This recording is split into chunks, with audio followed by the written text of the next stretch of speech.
Hello and welcome to episode 33 of the podcast, The Pocket Stylist. I'm Lisa Talbot and I'm really excited today because I am joined by Holly. And you will know why I'm excited soon, because Holly has the most wonderful voice. And we are today going to be talking about self-development and also Holly's self-confessed uniform where she wears black a lot of the time, but there is a reason behind it. And I want to be able to delve a little bit deeper into Holly's reason for wearing her black, but we're definitely going to cover some self-development too. So first of all, Holly, it is lovely to have you. How are you today? Lisa, it's such a privilege and very special to be here with you. Thank you. I'm very well. Thank you. Good. And you and I were talking, weren't we, earlier on, just before the podcast kind of went live.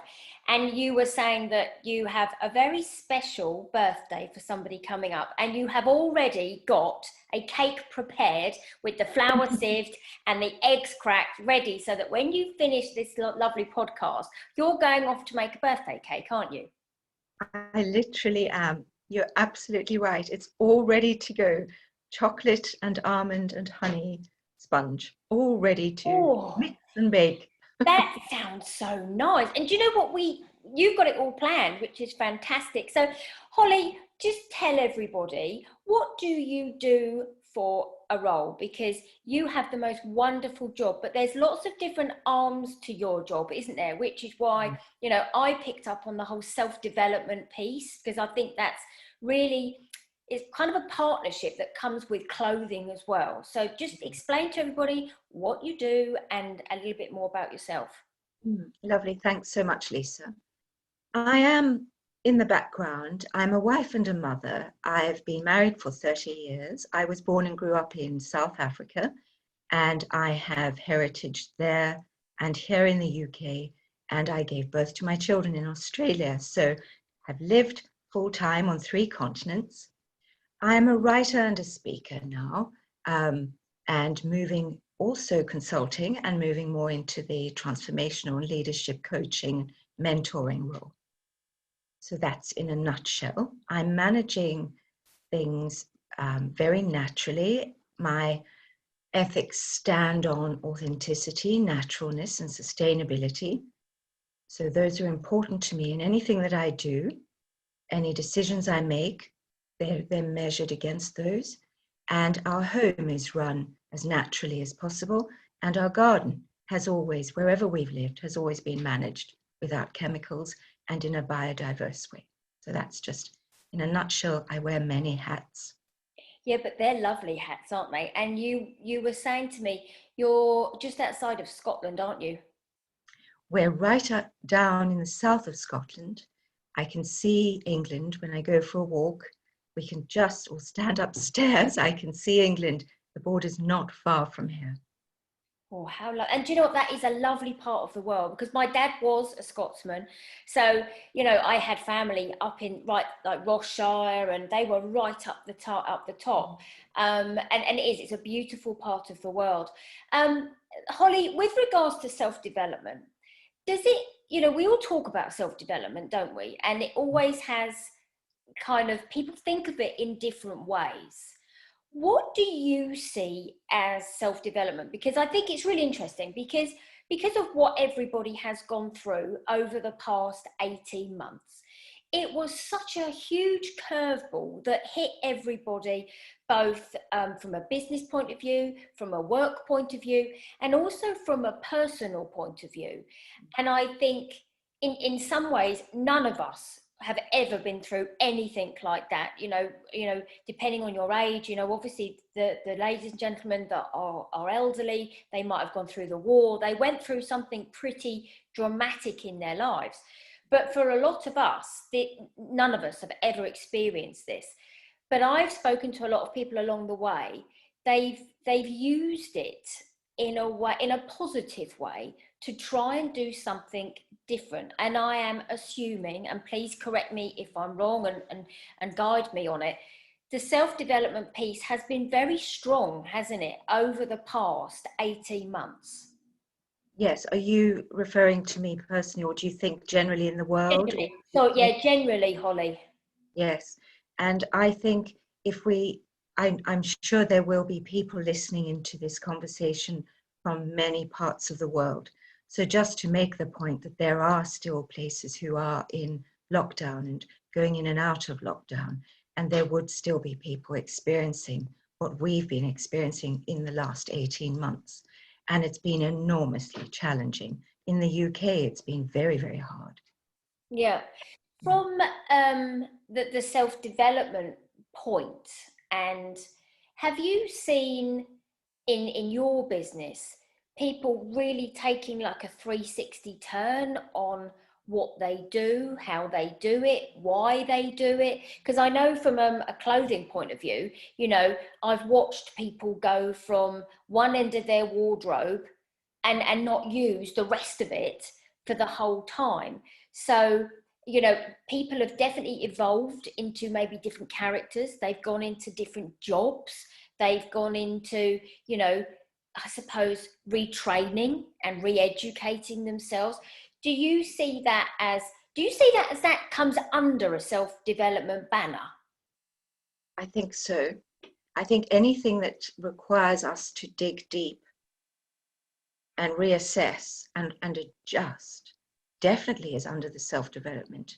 You know, there's self-development is personal development, personal growth, anything that requires you to go through stuff and come out the other side different or more polished or completely transformed. You know, it's a matter of degrees and it's all relative. But yeah, definitely, Lisa. And I think lots of people went from boardroom attire to tracky bottoms and then suddenly sitting on Zoom and having their important meetings invaded by screams from a bedroom, a child jumping on a trampoline or whatever, or dogs and cats and spillages and everything. And suddenly there was this need for people who couldn't maintain all the bravado or the chicness to just say, oh, well, this is me. At least I showed up. Yeah, and you know, you're so right, aren't you? I think that's a really great way of putting it. I showed up because there were so many different ways in which people were affected in different ways. And like you said, I mean, I had my kids home, my 17-year-old twins home from last March, and they did the whole, that's it, we finished with, you know, schooling, we didn't do our GCSEs, nothing. So again, you know, maybe like lots of other people, we fought for the Wi-Fi, you know, and we fought it. But what was really interesting, I saw so many ladies and so many gentlemen, clients on Zoom, and a lot of people working out, you know, this is what I used to wear, like you said, and this is what I wear now. Now, this brings me actually beautifully onto the bombshell that you dropped when I was in a clubhouse room the other day. And that was where, you know, I was listening to you, and it was a conversation all about how people make life easy, how we save time, etc., etc. And tell everybody what you said about how you have kind of implemented a different element to your wardrobe that now works for you, and how you do it and why you did it. And see, and we can then kind of listen to see if anyone might resonate with what you did. Well, I'll give you a little background. Having grown up and spent the first 23 years of my life in the Southern Hemisphere, I love flowing fabrics, and, you know, I love to dress in a chic way and be made up for the boardroom. I love to be tailored, to wear a beautiful jacket and beautiful shoes, be manicured and all of that. But I have been a wife and a mother for 30 years, and I went completely natural. And in the Southern Hemisphere, you know, it's much easier to be in that sort of attire than it is here for most of the year. Yeah. I also always prefer natural fabrics, irrespective of the climate, the hemisphere. I prefer natural. And I found that when I was first here, having come back to the UK, I was having to live in Cashmere to survive the climate. Now that sounds quite spoilt, but I only had a few items and I kept wearing them of cashmere because wool was too prickly and cashmere just worked. And all the colors of the rainbow, and usually in blue jeans. I was at a different stage at that time. You are seeing me wearing black, but I'm actually wearing cashmere over another black top. And this is a repurposed cashmere jumper. Yeah, brilliant. One of the things I love to do is repurpose. And so this once was a very special black polo neck. It now works very well, repurposed as a sleeveless, I don't know what you'd call it. Best. Yes. So in terms of layering, it works well. So I'm not averse to all the colors, and I love to be chic, and I also love to be totally relaxed, and I love my skin to be able to breathe. But it's a bit more challenging for me in the UK for much of the year, although I've acclimatized. So I've been on a bit of a journey, and having found myself in front of a camera more and more, going into Facebook Live or just different things. And now in the last year, 18 months, Zoom for all of us. Oh gosh, so much Zoom. We're on Zoom Yeah. now. And we've transitioned, I think, from that space where it was okay just to show up. Yeah. Now I think people are readjusting how they are doing work. So they might be working remotely for some of the time, most of the time, or all of the time. And they have to think again about how they're going to show up in front of the camera. Even to the fact of what's behind you now.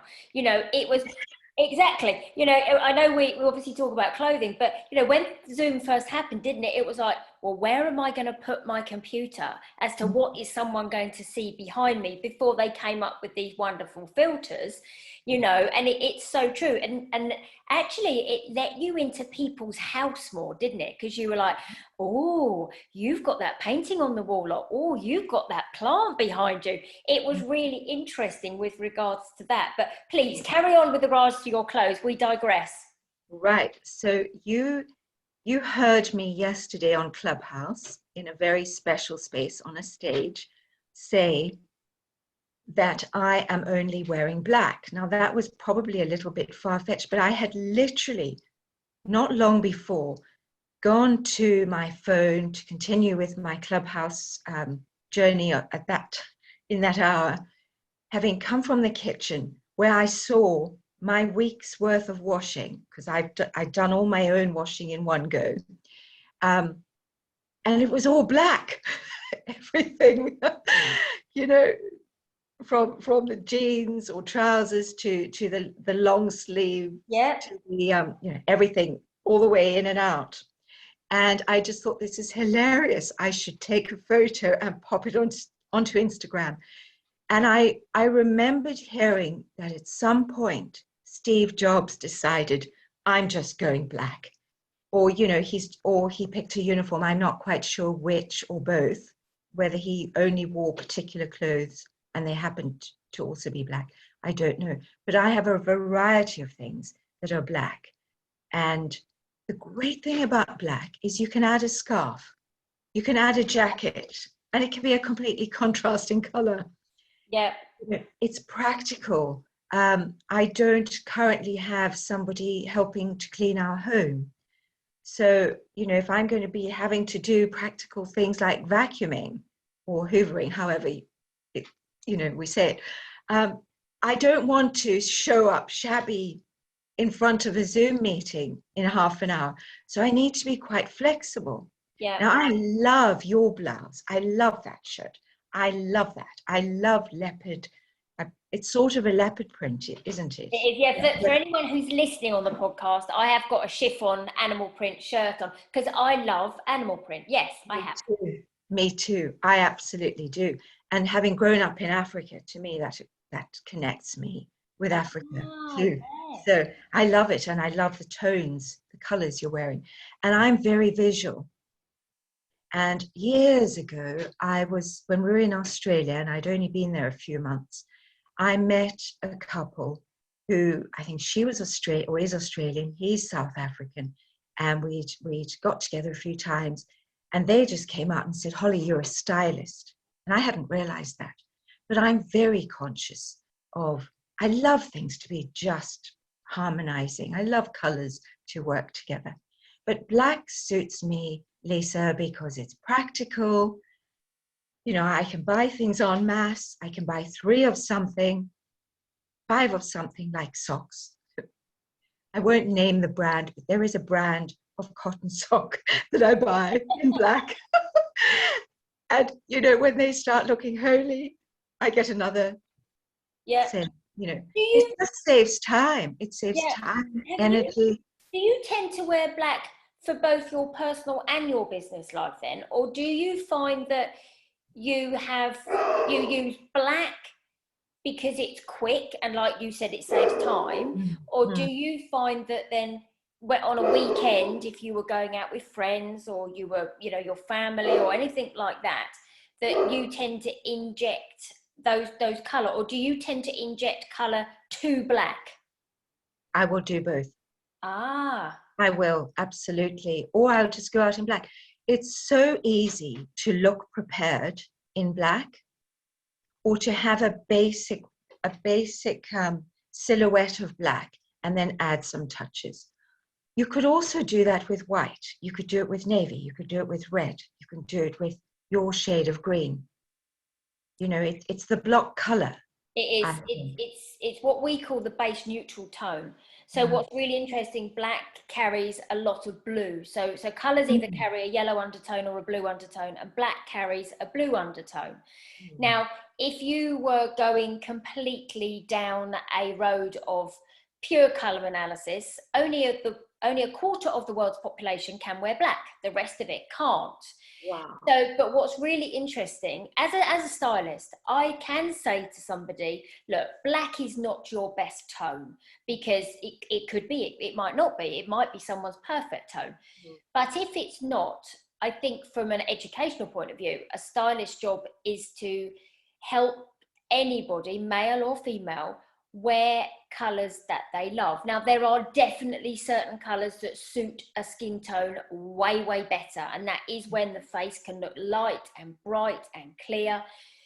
But I think as a stylist, you can't say to anybody, you can't wear X colour or Y colour.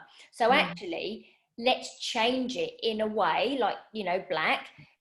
Let's change it by adding in print. Let's add in a texture. Let's add in another colour to kind of make that black work for you, because you just can't say to somebody, right, from now on, you can't wear black, if their wardrobe has elements of black in it. So it's about, you know, changing the necklace tone, adding in earrings. It's about, because what happens with color is it works very well, and the look it gives us on our face, so it only works on an upper body garment.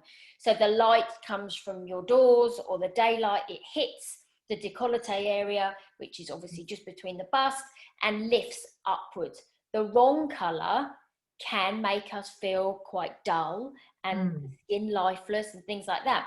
But you can change a color. So like you said, if you've got a black top on, if you suddenly put, I don't know, a plaid jacket on that's got purples and pinks in it, because you have done your cleaning, but you need to quickly whip to the supermarket, you know that your base layer works, then you can add in other bits to bring that color alive. And you're absolutely right. I know a lot of clients and a lot of ladies who have created a uniform based on a neutral tone, whether it be navy, cream, you know, whatever. If you look around for the autumn winter season that we're in now, there's so many neutral tones, loads of creams, loads of whites, loads of caramels, that real crisp, you know, kind of winter feel.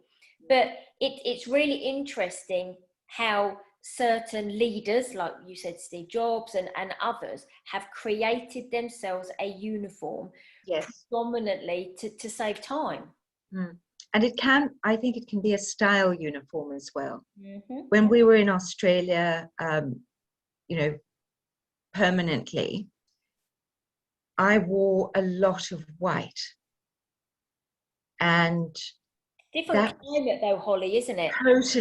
Totally. And it would have been hard for me to wear black unless I was going to a black tie event or, a cocktail party or something. And then it's your little black dress. And, that's easy. But I'm hoping you're not going to tell me, Lisa, that I can't wear black. And do you know what? You can't ever tell anyone when you look at them straight away what colours are better. The just quick tip for anybody is, as soon as you put something on your top half, whether it's a dress or a jumper or a t-shirt, whatever, you look in the mirror and your face must look light, bright and clear with a really good structured jawline. If you tend to have a little bit of dark shadowing anywhere, or if you tend to lose the jawline or something like that, then it is not your best colour. We all wear colour, but we all have best colours, and that's the way to look at colour. It's about saying we are all going to wear the colours we like, but you know what, if we want to look unbelievably brilliant, then we wear our best tones, and then it makes it easier as well.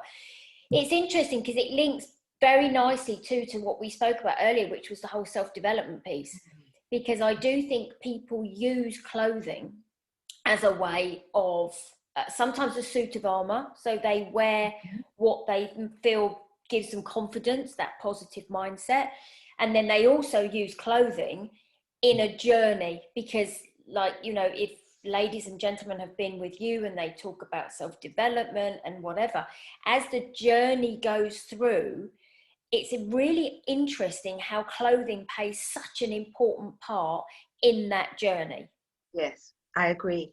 And where I am at the moment, I worked in Mayfair in London, and you wouldn't have seen me without my nails painted, usually red. My hair was always curled and immaculate. My makeup was immaculate. But that was some time ago. And if I was back in that environment right now, I would probably revert to a lot of those things. Would you really, Holly? Not 100%, because but the elements of it. Elements. It's just the elements of the structure, and showing up prepared, just ready to do what you're there to do, rather than being all over the place. So I would definitely do that. I don't know that I'd be consistently in black, but it suits now. And I'm also showing up in front of some quite significant business spaces. And so, I had I won't drop names, but I had an interesting experience a few months ago where I attended a meeting with someone who was making a presentation. And I was asked beforehand just to make sure that it didn't look as though I was at home. And I thought, well, Zoom, obviously. Yes. Yeah. I went into the boardroom on Zoom, and I thought that's really interesting because I'm remote, and where else would I be but at home? So interestingly then, we're gonna digress again, but what did you do then? Did you put your computer somewhere else that had a different kind of, you didn't have your plant in the back, or and for those of the ladies and gentlemen that are listening, Holly is sat on the most beautiful chair, but it looks like she has angel wings, because is it furry, Holly, that you're sat on? It is so totally not furry. It is 100% real sheepskin. Ah, there ain't no fur here at all. This is sheepskin. Oh wow! But it looks like you've honestly got angel wings coming from your shoulders. I find that so lovely and so funny. Thank you, Lisa, because I was actually in a very large Zoom meeting, and the gentleman who was leading it called me to we were going to do an interaction in front of the crowd, and he referred to Holly with the angel wings, and I hadn't realized. But I'll tell you my secret, shall I? Yes, please. I reveal. Right. Well, what you need to do is go to a well-known outlet that I think originates somewhere in a Scandinavian country and acquire for under £50 one of these sheepskin. So we can all have wings. Exactly, you can have wings. Well, it We depends on might need to earn our wings, though. I think you know. maybe, but it does also depend on the structure. So I'm going to let you in on another secret. This is an old oak chair. Oh, wow. Look at the detailing on it. Did that come with you from South Africa? No, this is part of a suite, a dining suite that we bought from a friend, from her family. It had been in her family for generations. It's actually originally from England, but we bought it and brought it over from Australia, which is quite amusing. So And that's the whole sustainable piece, correct. isn't it, as well? Yes, It's that yes, whole, looking at things. But do you know what? It's so interesting, isn't it? Because, whether it's clothing or whether it's furniture, a lot of it has sentimentality. And I think clothing does it too. Even when I work with clients from a wardrobe perspective, I say to them, before we even start, if there is anything sentimental in your wardrobe, whether you wear it or not, it does not come out. It might be taken out of your wardrobe and we beautifully vacuum pack it or whatever. So we don't have to look at it because it doesn't do a purpose, but you never remove it. And I think that's where, or you pay it forward, give it to someone else that you know. But it's so interesting, isn't it? How objects, whether it be clothing or paintings, or it's the sentimentality. And even now I'm sitting there thinking, in my son's room, there is a little stool that I remember my nan putting her feet on to watch the telly. And it's just the most beautiful, battered stool, but the memories of that one stool, and he has it in his room I think it's in his cupboard, but he does something with it. But yeah, it's really interesting, isn't it? it is. And it's also how people perceive the value, because the furniture that we're sitting on it is highly valued in another part of the world, very, very highly valued, and not so much here, which is interesting. And it has a practical purpose, this particular sheepskin, Yeah. because it's cold, and so I'm killing many birds with one stone, so to speak.